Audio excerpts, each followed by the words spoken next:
तर साला के भएको के बेसी चाक पोलेको आमा खै त यार आउँदैन त कुल्फी वाला दाइ यहाँ गर्मीले मर्न लागिसक्यो म आउँछ प्रतीक्षा गर्न वो आ गया आउनु भयो कुल्फी वाला दाइ आउनु त आयो मेरो अङ्कल यो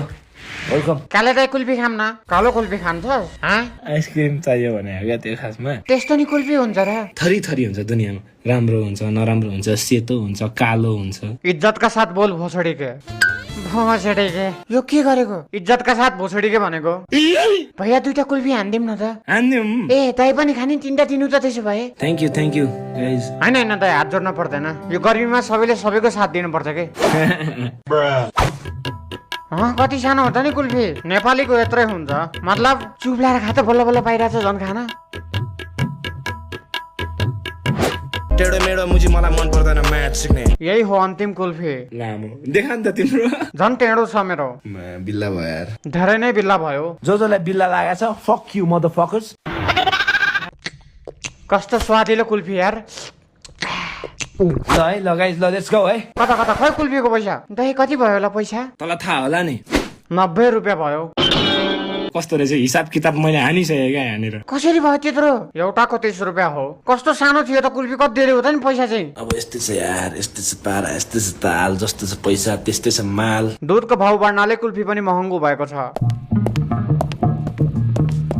एउटा कुल्फी दिनु न मासु त खानै पर्छ अघि कुल्फी सकियो भनेको हैन कति भयो पैसा होइन पर्दैन फ्रीमा हो तर म त पैसा लिन्छु नि तर हामी लिँदैन नि थ्याङ्क यू भैया दाइको चित्त दुखे जस्तो छ ठिक छ दुख्यो के भयो त सरी भनिदिउँला तर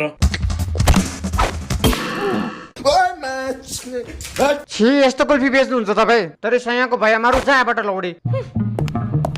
दाइ दामी है केटी त अगाडिको दुईटा चाहिँ राम्रो लागेको थियो अनि पछाडिको चाहिँ पछाडि त दामी रहेछ त यार पैसा दिनुस् त अब म जान्छु कुल्फी बनाउन तेरो चिलाको रहेछ यसैले त कुल्फीमा स्वाद आउने दाजु पैसा दिनुस् त अब दाइ मसँग 15 रुपियाँ मात्र थियो के दिनु न तपाईँले पैसा प्लिज यो फुच्चे किन यति साह्रो बढी भएको तपाईँ दिनु त पैसा बच्चासँग नि के माग्ने हो त नि बच्चासँग माग्दा के हुन्छ थाहा पाउनु भएन र